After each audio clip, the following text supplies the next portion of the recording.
Hey, hi folks, and good morning. It is morning, isn't it? Yeah, 10:40. Yeah, good morning folks, and welcome. Let's move this plate.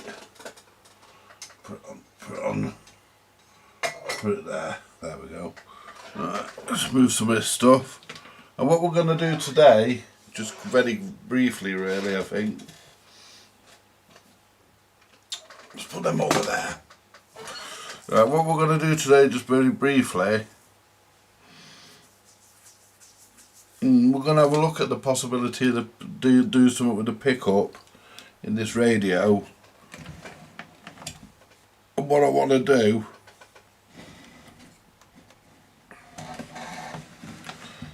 there we go, managed to turn it to a position we can work on it.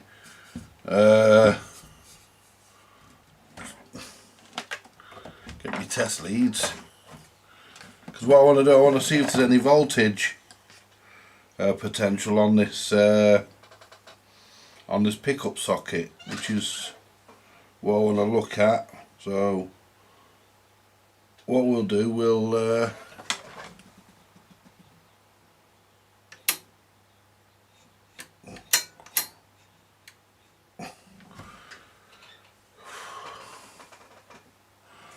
right, that's what we want to look at really.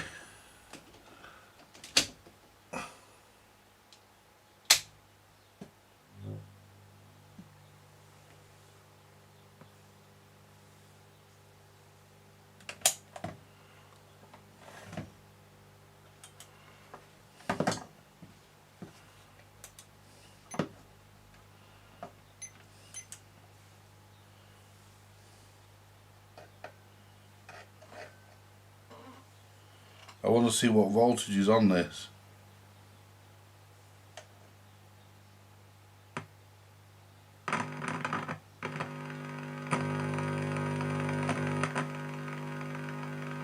.6, nothing.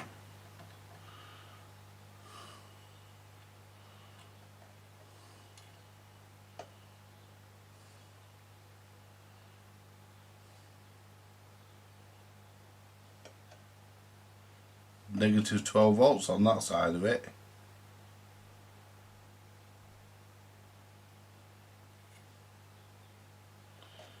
Wow.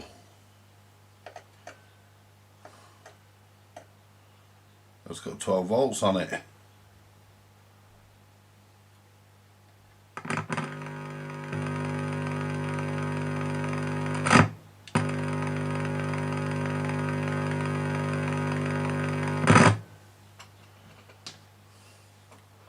Let's turn that off and see if I can.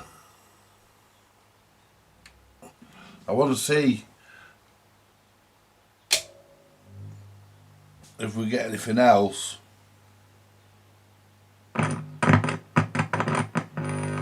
Right, so the pickup doesn't get controlled by the volume. Right, the pickup isn't controlled by the volume control, so I need to look at the circuit and see if I can make a volume control, because we can use I've got a frog in my throat there, folks.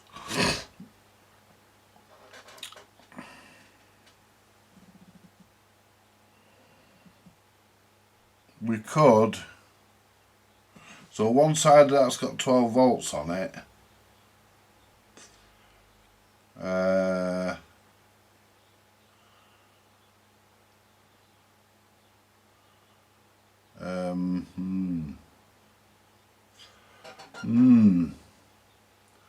So what we need to do really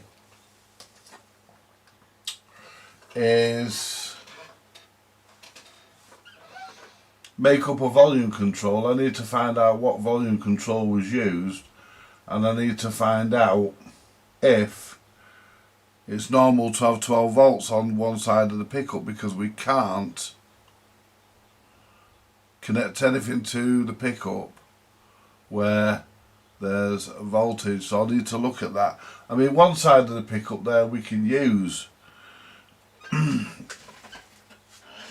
we can use one side of the pickup, and which is the side that doesn't have any voltage on it, and the other side,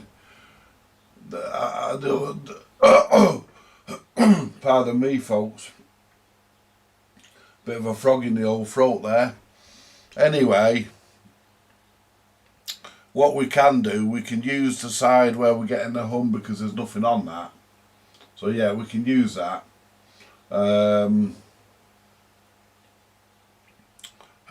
Put a miniature jack on there. I forget the jack size, I can never keep up with them. But we'll put a jack socket on there so you can plug an MP3 player in. We'll find somewhere to stash it, no worries. And we can connect it to one side of the jack to ground and one side to the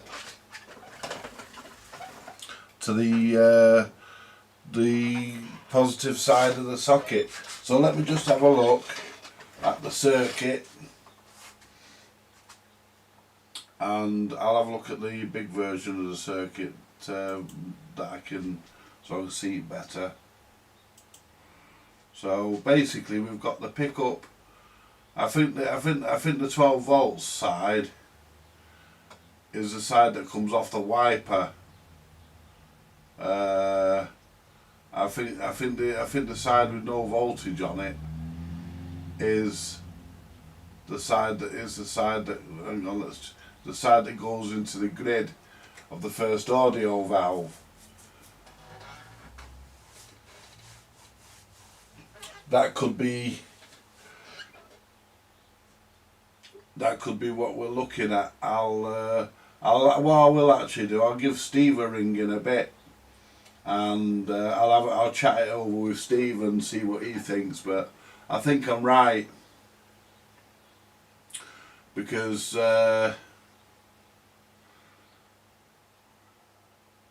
you know, but the volume control isn't controlled. Sorry, the input, that input isn't controlled by the volume control, and that's why they tell you to put another volume control on it, use next to it. So we go down to here, we'll just double check this.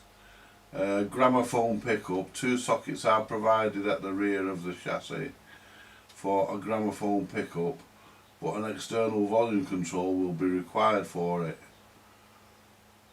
As the grid bias potential is applied via the pickup circuit, this should be DC continuity between the pickup sockets during pickup. There should be DC continuity between the pickup sockets during pickup operation. But what they don't say is what volume control. What they don't say is what value volume control should be used. They don't tell you that.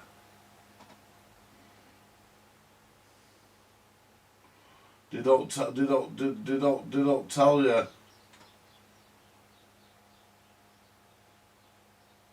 You know, you would think they'd tell you, but they don't. They don't tell you what volume pot should be used, so that could be a bit. That could be a bit of a challenge to sort out, but we'll get there with it.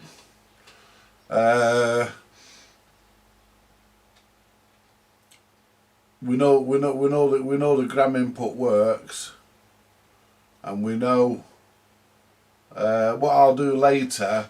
I'll come back on later. What I'll do, I'll actually follow, because I'm going to make a brew in a minute. I haven't had my first brew in a day yet.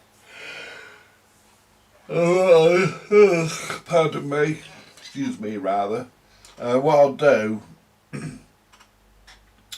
I'll come back in a bit and I'll have a look at the wires. I'll have a look at the wires on the underside of the chassis and see where they go, and we can then maybe rig up. I mean, if he uses an MP3 player with a volume control on it, which they all have one, if he does that, then he can turn it up and down with a volume control on his MP3 player. Yeah, it would be, wouldn't it? At least 1 meg ohm. Yeah. Good morning, Benji. Nice to see you awake and up at the crack of a sparrow's fart, as they say.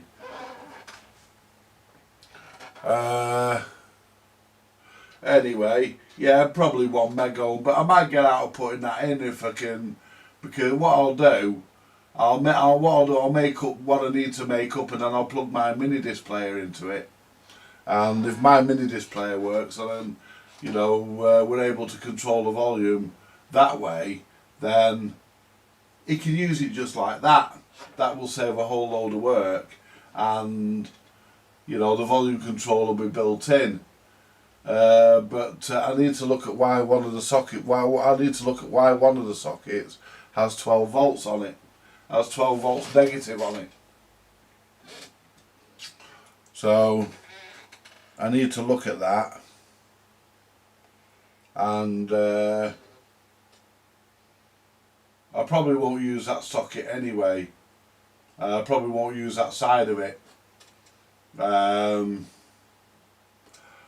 Because the chassis is ground potential anyway.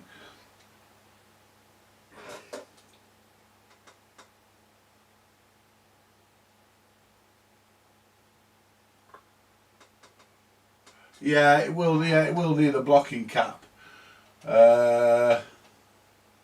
It doesn't tell you that though, so I need to check that that's not actually a fault. I need to check to make sure that's not a leaky cap letting DC onto the socket. So I need to look at that because it doesn't tell you, and it doesn't show you. If we have a look at the circuit, Benji, there we go. If I move it, if I now go so we can look at the circuit, there we go. If we look at the circuit, it doesn't show you. There we are. Right. If you look at the circuit, there's the pickups there. You've got one that goes through R7 to the wiper, and then you've got the other socket, the other part of the socket that goes.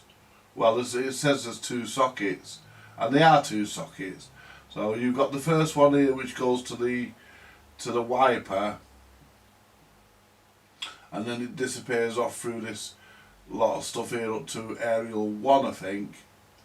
But I think the one that we're interested in is this one here that goes up to the grid of valve 3.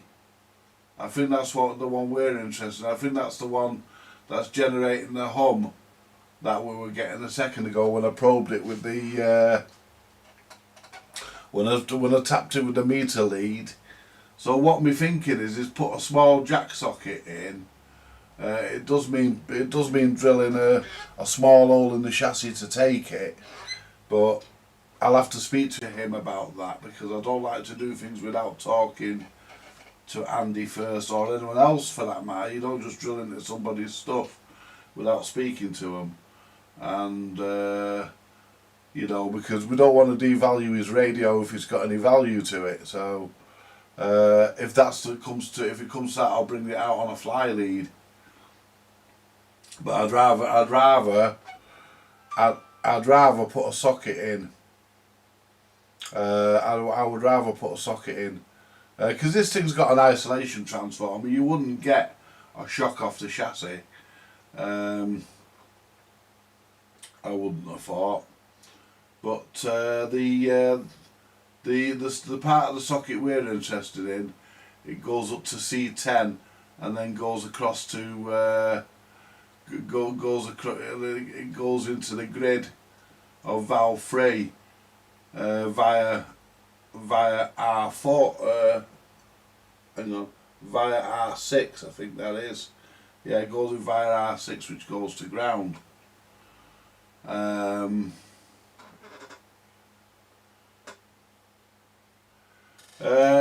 The pickup socket is just two round holes in the back, Benji. It looks like any other socket you would find. Yeah, that's what I'm thinking. Maybe make up an adapter like a fly lead, and just make up a fly lead. Because I'm pretty sure I'll be able to find a vacant hole in the back somewhere. I mean, where I can attach that to. So yeah, it might be. Yeah, because I don't like drilling into people's stuff, putting holes in people's stuff. I could put an indiscreet hole in it, but I don't really want to. I will speak to Andy and see what he thinks. I mean, if he's going to keep the radio, then it doesn't really make any difference to him. But if he's going to, if in the future he might decide to sell it, then it could make a difference. So, yeah. But yeah, I can make an adapter to fit it. There's no two ways about it. I've got plenty of stuff kicking around the place to do that.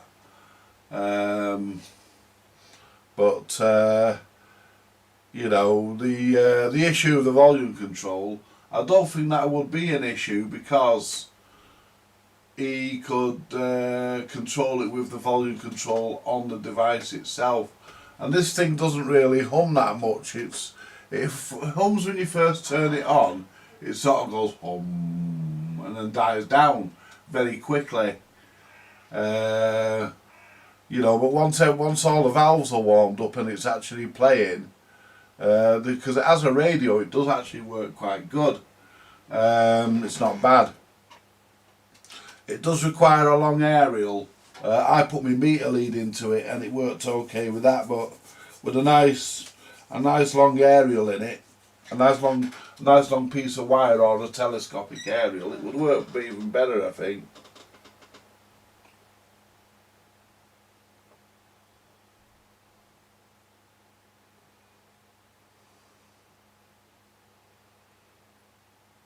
Maybe you could make one into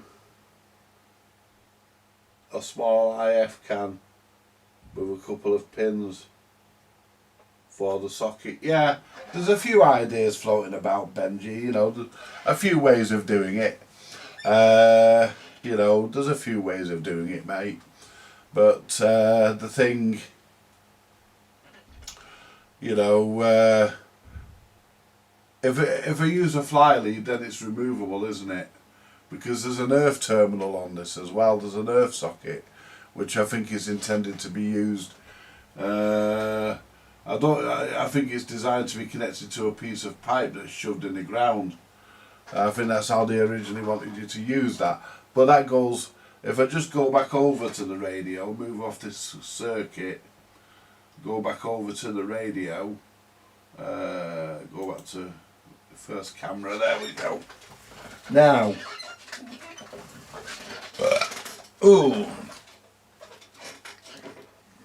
What we can do, just check this out, got this socket, third socket here, goes to earth. And I won't rob the socket. What I'll do something about connecting my fly lead into there. We're on AC, we don't want to be on AC, we're in continuity. So if I go to the earth, I'm going to make a brew in a minute. Yeah.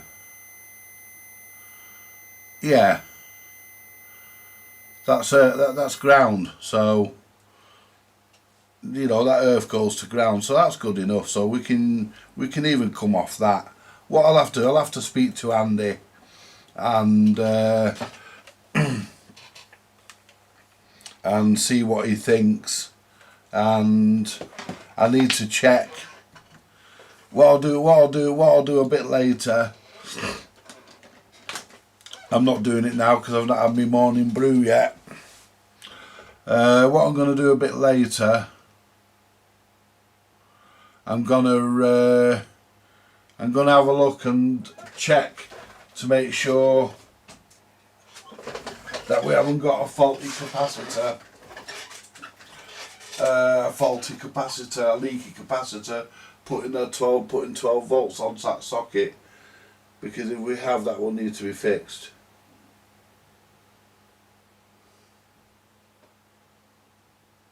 Well, I don't mind modifying stuff if it's mine. I mean, there is a saying it's only original once, and there's also a saying it belongs to me. I don't care about originality. As soon as the thing is, Benji, what people don't realise is, as soon as somebody takes the back off and changes a valve, that's it. You might replace it with the same make and the same number, but that's its originality gone. Slice it any way you like, but that's the way it is. And this thing is far from original, because it's had new capacitors put in it, which replaces that big block, that big spam can thing. Looks like a spam can. So basically, at the end of the day, it's been modified anyway. So, you know, it doesn't really make any difference, I don't think. I don't think putting one hole in it. I won't do it until I speak to Andy, and I'll make sure there's enough room for me to do it under there, because I don't want to hit it with a drill and then drill into something and damage something. So I don't want to do that. I don't want to drill through a tuner or something, or a transformer or something. So, you know, I'll speak to Andy and I'll see what Andy thinks, and whatever Andy tells me to go with, that's what I will do. Whatever Andy's happy with, because at the end of the day it's his radio, and whatever he's happy with me to do, I will do that. But, you know, I don't really have a qualm with modifying stuff, because as soon as you change a capacitor, you put a modern capacitor and it's no longer original. Oh yeah, there are those who leave the originals in, just electrically disconnect them for appearances. Yeah, I'm all for that. If there's enough room to be able to do that. If you like in things like that decker I've just done for Andy, I left the original smoothing can in, but I didn't replace it because it was working and it was bang on the money. So I left it as it was. Didn't replace it, and I spoke to Andy about that, and he said no, if it's okay, leave it. So I did.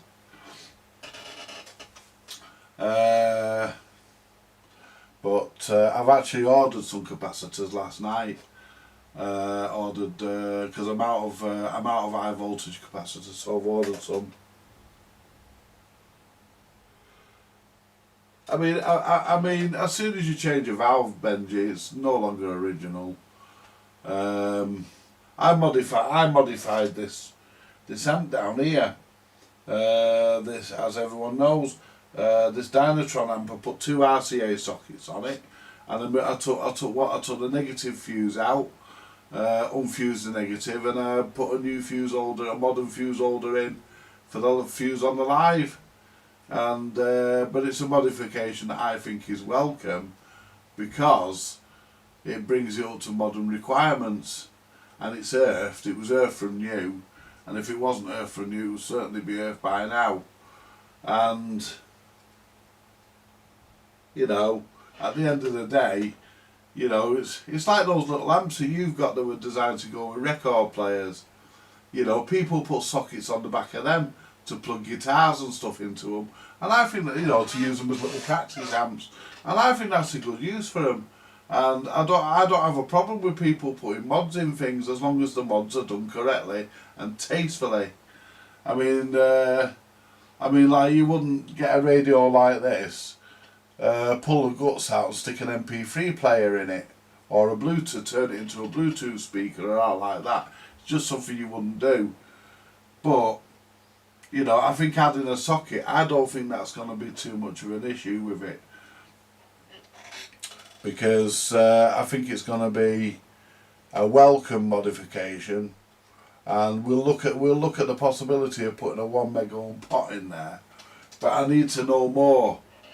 I need to know more about why there's 12 volts on one side of that socket. I mean, that might be normal. It might not be normal. This is this is a strange radio to me. I'm a bit of a fish out of water on this because I've never done a radio this old. One thing I did find out though, those two valves with the grid caps on, they I had a bit of difficulty getting one on, and I realised why. There's a little button at the side of the back of them. There's a little button on them. You press the little button and you push it on and then release the little button and it locks into place. Discovered it last night. I spotted it last night. I thought, what the little white pips for? And I pressed one in and and the thing just clipped down a bit further. It was that's what they're for. So that's something else I've learned. I also know the radio is fairly simple. It's a very simple circuit. But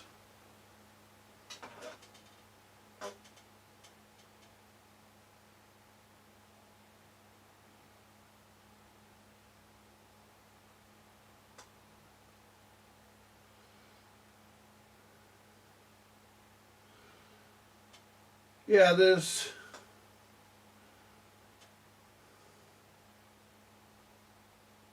well, that's it, you see, you know, some modifications, you know, I mean, we could discuss it all day, Benji, and yeah, you know, we're always going to agree that some modifications are tasteful, if they're tastefully done, are welcome, you know, but when you drill a big hole into something and add a switch that, you know, add something like a switch or a socket that just shouldn't be there.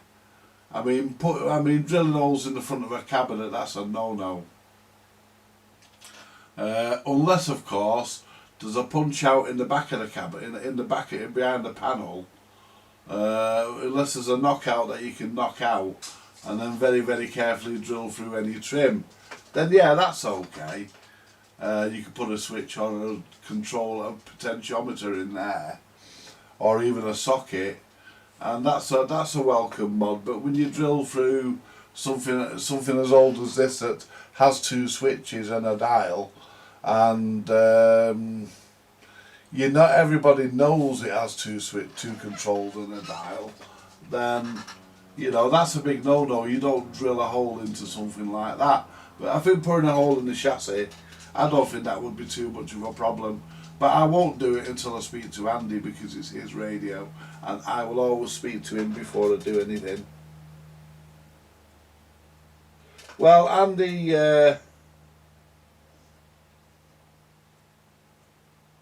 Andy was telling me that he actually bought one of those, and he said it was rubbish. You know, he wasn't happy with the performance.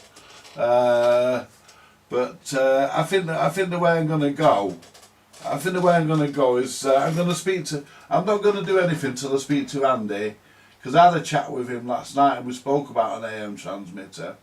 And he had one. He bought one for another radio that he's got, and he was saying that it was rubbish. It kept cutting out, and it was noisy, and God knows what else. So, I think the way to go really, because he's not going to use this as a radio, so he could actually leave the aerial out. Then that would eliminate. That would eliminate any noise, because it's very quiet when there's no aerial in it. And you know, it would just be an amplifier to, because all he wants to do is play vintage music on it, you know, music of the period on it really, you know, maybe play Winston Churchill's "We Will Fight Them on the Beaches" speech and stuff like that, because this radio would have been around in 1939, because it was made in 1932, the 28th of November 1932. It was made, because it's got the date. If you look at that IF can there, it's got the date on the side of it. That's what that mark is. Mark just here. That's the date. It's also got the date on that capacitor pack as well. So you know, we can date it to the month. And the day and the year, so we know exactly when this radio was put together. We know when it was made.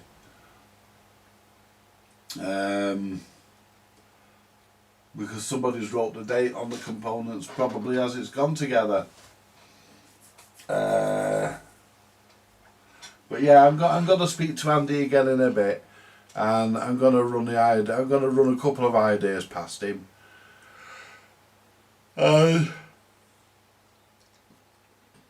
You know, the idea of putting a socket on, the idea of a fly lead, and whatever he wants me to do, then that's what I will do, because at the end of the day it's his property, and when you're doing it you have to respect that, I suppose.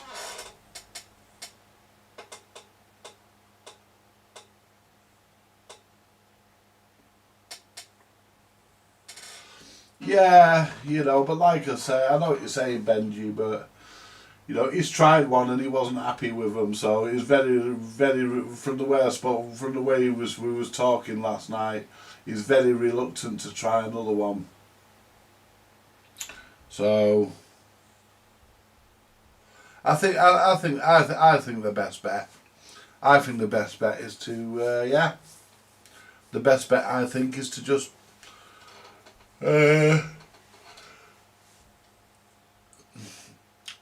make a fly lead up, I suppose. You know, that's my thought. Make a fly lead up. I know Andy would be happy with that.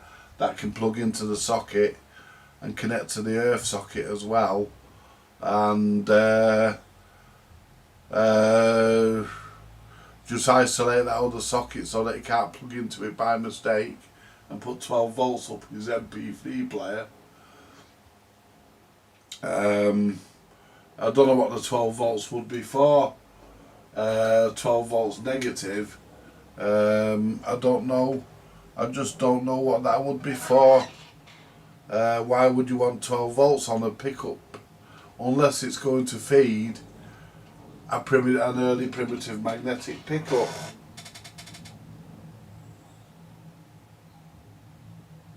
Yeah, it could be worth making one for myself, a little AM transmitter, but we've still got stations on AM, and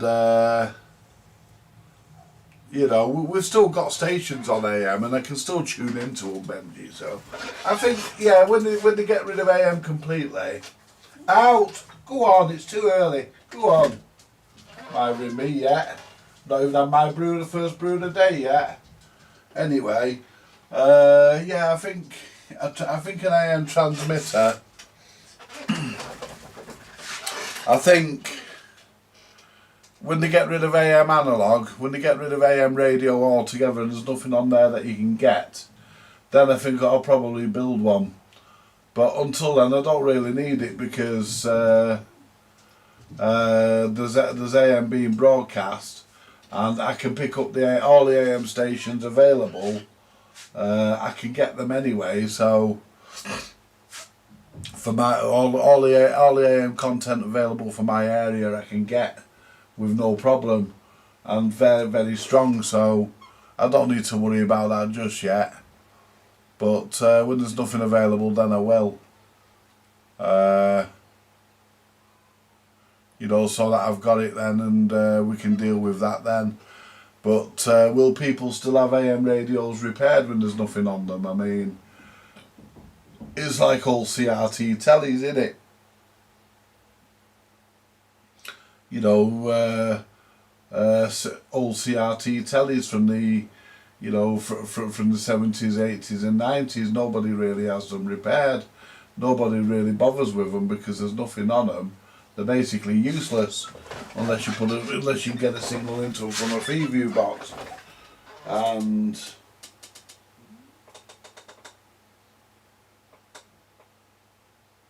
well, that's it. You see, I don't think AM will go. Longwave certainly won't. Radio 4's on longwave, and it doesn't have to be. And the reason, what Steve was telling me, the reason why it's there is part of our nuclear deterrent. I think that's what he said. As long as that's transmitting, if that stops transmitting, it means the transmitter's been knocked out. And I think they have to contact the MOD when they work on the transmitter, if I've got that right. but because really there's no logical reason why long wave has to be, why Radio 4 has to be on long wave. It's on everywhere else, and I don't think anybody even listens to it on long wave, but it's there. You know, the other thing was, they used to do, I don't know whether they still do, but they used to do a lot of shipping forecasts on it.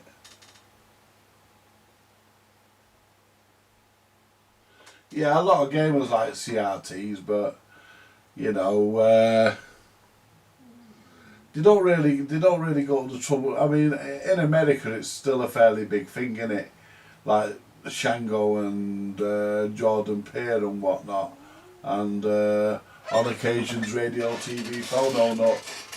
You know, there's a few guys in America that still repair CRT tellies, but over here it's not as big. I mean, it's more radios and record players over here. There are a couple of guys over here, but not many.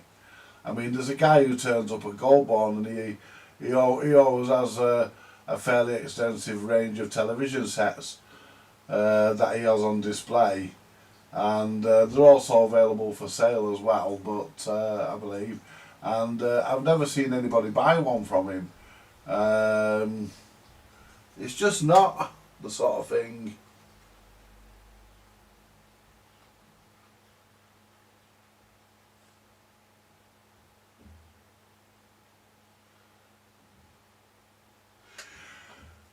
Yeah, that's true.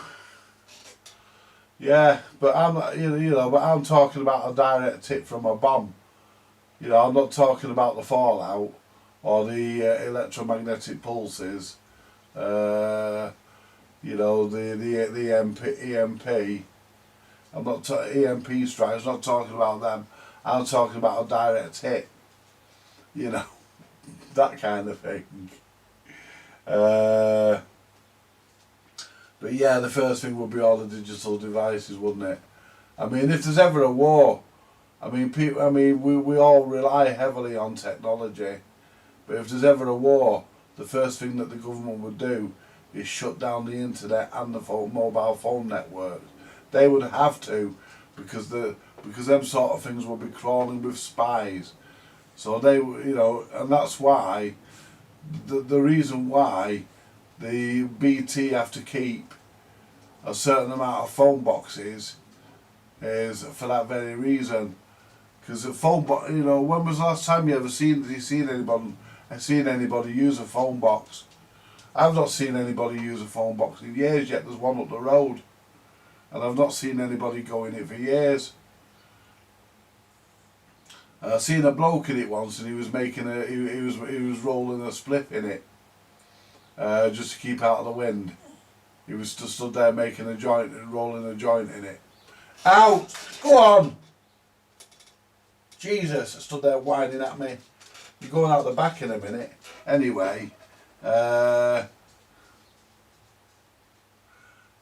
well, this is it. I mean, but you know, but modern technology is only good while we're allowed to have it. Look at World War II, and in 1939, the government shut down television. It had only just started broadcasting, and they shut it down, and it was shut down for the duration. And the reason why it was shut down was they were frightened in case the Germans homed in on the television signal, because back then it was broadcast from Alexander Palace, and they were worried about the Germans homing in on it, so they shut it down. Radio didn't matter too much. Everybody broadcasted radio, so you know, radio had to still be broadcast to inform people. And that's where AM radio will make a comeback. If there's ever a war, I mean, I've got a feeling, I'm not going to go too into it, but I've got a feeling we're going to go to war with the French over the fishing thing. That's going to happen.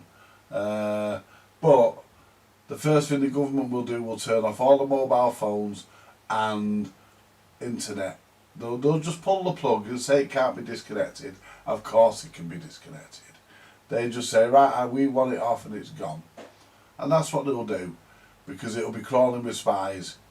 and the mobile phone services will be crawling with spies. Spies will be be using unregistered pay-as-you-go cards to ring their operators, their controllers or whatever they are. They'll be ringing them to their handlers even to pass on information. So mobile phones and the internet, if there's ever a war, folks, will be gone. Make no mistake about that. But that sort of technology, a lot of people look at it as being a right. It's not. It's a privilege, and it can be taken away by the government in any country at any time. Same as a driving licence. You might have a driving licence and think, oh yeah, my driving licence is a right. A driving licence is a privilege, and it tells you on the licence that a driving licence is a privilege, and it can be taken at any time.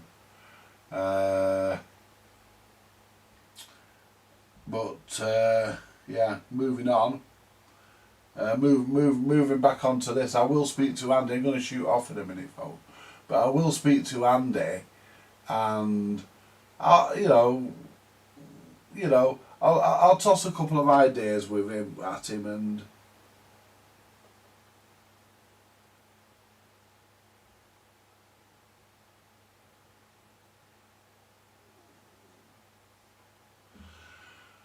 well, yeah, AMCB, FMCB, yeah, they won't be able to stop that. They won't be able to stop CB radio, because you think of how many sets there are in this country. When they legalised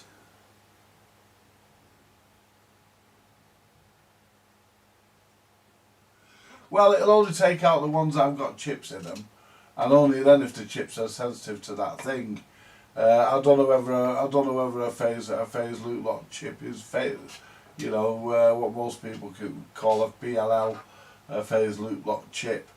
I don't know whether they're susceptible to it, because there's not really many chips in a CB radio. In an old one, these new ones are full of them, but in the old 80s and 70s ones, I think there's only 1 or 2 chips in them.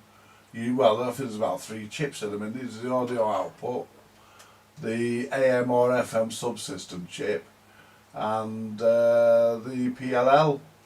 I don't think there's any more chips. Most of the rigs I've got in my drawer there, they've only got like 3 chips in them, and they're just the PLL subsystem and audio. And then would they be affected? Some of the early rigs, some of the really early rigs didn't even have chips in them. They were crystal controlled. They had transistors in them, and transistors might not get affected the same way as a silicon chip will. We don't know. I don't know enough about it to comment on it too much, but I think, but I definitely, one thing is for sure, technology will definitely change. We'll go back to the old way of doing things, and I think in some respects that's not really too much of a bad idea, is it? I mean, it would make everybody talk to each other again rather than using Facebook.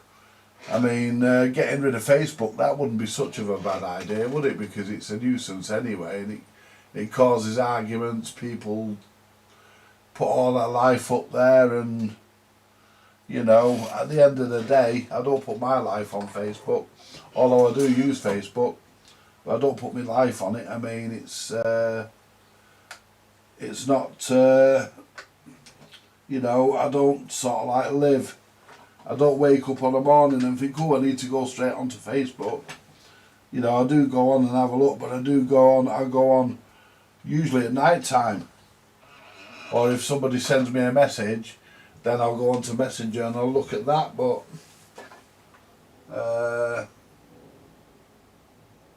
yeah, walkie-talkie radios will come back.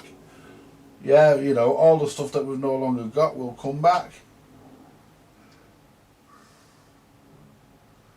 At the end of the day, at the end of the day. You know, that's why these frequencies are being kept. I mean, they won't sell the AM band, the FMCB band. The MOD have first priority on that, since CB was deregulated in 1996, if I remember rightly. Control of that was passed over to the Ministry of Defence. That's why every now and again you hear funny noises on it, on certain channels. So, you know, they're the primary users. The CB radio operators are now classed as secondary users.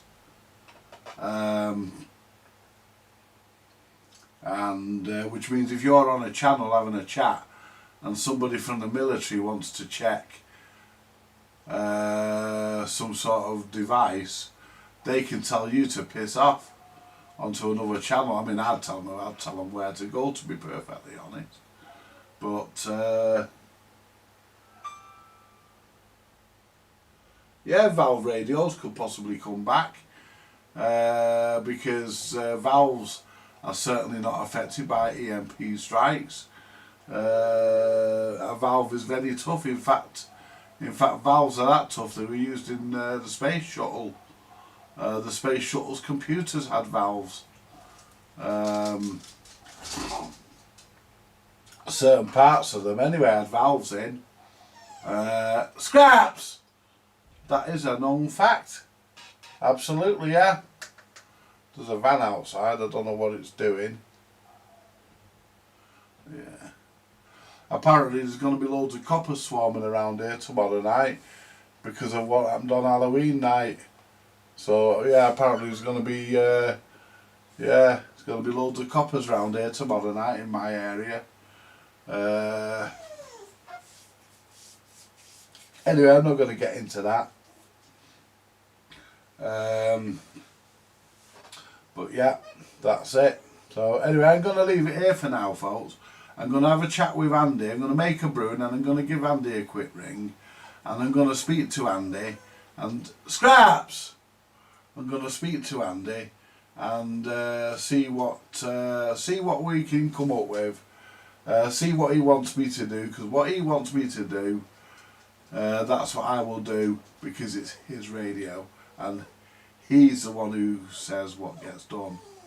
Unless it's an issue of safety, then if it... Scraps! Go on. If it's an issue of safety, then I have the final say. But this is not an issue of safety. This is just putting, you know, putting a modification in or not. So, you know,